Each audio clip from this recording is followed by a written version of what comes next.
चिपळूण शहराच्या मध्यवर्ती ठिकाणी शिवछत्रपती शिवाजी महाराजांच्या अश्वारूढ पुतळ्याचं काम मागील काही वर्षापासून सुरू आहे।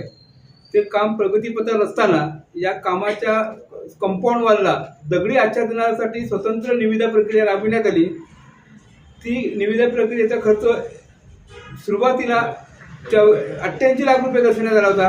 त्याप्रमाणे तांत्रिक मान्यतेसाठी प्रस्ताव बांधकाम खात्याकडे सादर करण्यात आला, परंतु मध्यंतरी महापुराच्या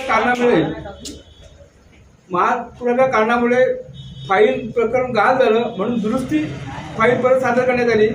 परंतु दुरुस्ती प्रस्ताव सादर करताना 88 लाखाच्या ऐवजी 1,35 लाखाचा अंदाज सादर केल्याचं निदर्शनास आलं। म्हणून मी त्याबाबत चौकशी केली असता जीएसटी दरामध्ये झालेली वाढ त्यांनी सांगितली, पण जीएसटी दरामध्ये फक्त 6% वाढ झाली आणि मूळ निविदेमध्ये 12% जीएसटी गृहीत धरलेली आहे। म्हणजे 1,35 लाख रुपये इतकी वाढवण्याची काही आवश्यकता नव्हती।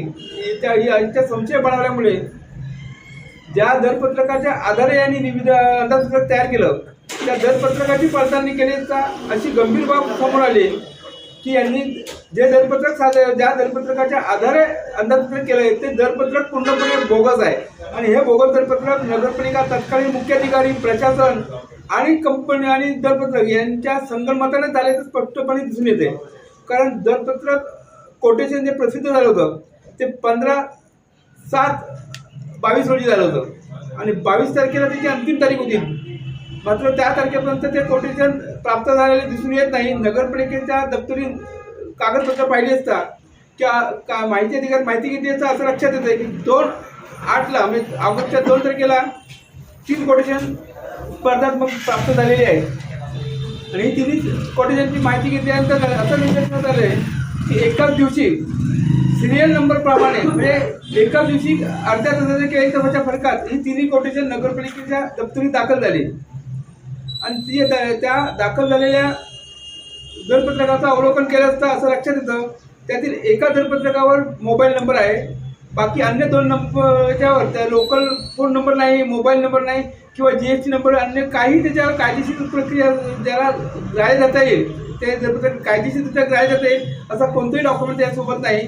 याचाच अर्थ हे संपूर्ण दरपत्रक बोगसरित्या घेण्यात आलेलं आहे आणि एकच दरपत्रक 3 वेगवेगळ्या कंपनीसाठी पेस्टिंग करून दर बदलून केला आहे असा माझा गंभीर आरोप आहे आणि त्याबाबत मी जिल्हाधिकाऱ्यांकडे तक्रार केलेलीच आहे। आता पुढे काय कारवाईची मागणी केली? पण हा दरपत्रकाचा आणि अंदाजपत्रकात केलेल्या बनवणुकीचा भाग झाला। प्रत्यक्ष काम चालू असताना मी अनेकदा तिथे व्हिजिट दिली। काम पूर्णपणे बोगस पद्धतीने चालू आहे। मी नवीन मुख्याधिकाऱ्यांना त्यांच्या ही बाब निदर्शनास आणून दिली। सुदैवाने मुख्याधिकाऱ्यांनी त्या लक्ष घालून कामाची पडताळणी करून संबंधित ठेकेदाराला योग्य त्या सूचना दिल्या आणि त्या पुढचं काम योग्य पद्धतीने व्हावं म्हणून मुख्याधिकारी स्वतः प्रयत्नशील असल्याचं मला दिसून आलेलं आहे आणि ते त्या दिशेने प्रयत्न करीत आहेत। पण तरीसुद्धा झालेलं काम पूर्णपणे निकृष्ट दर्जाचं आहे आणि जो दगड वापरण्यात येतोय तो नगरपालिकेने अंदाजपत्रक बनवताना सॅम्पल नमुना म्हणून जो दगड ठेवला होता त्याच्याशी हा मिळता जुळता नाही। पूर्णपणे हा दगड 2 नंबर क्वालिटीचा आहे।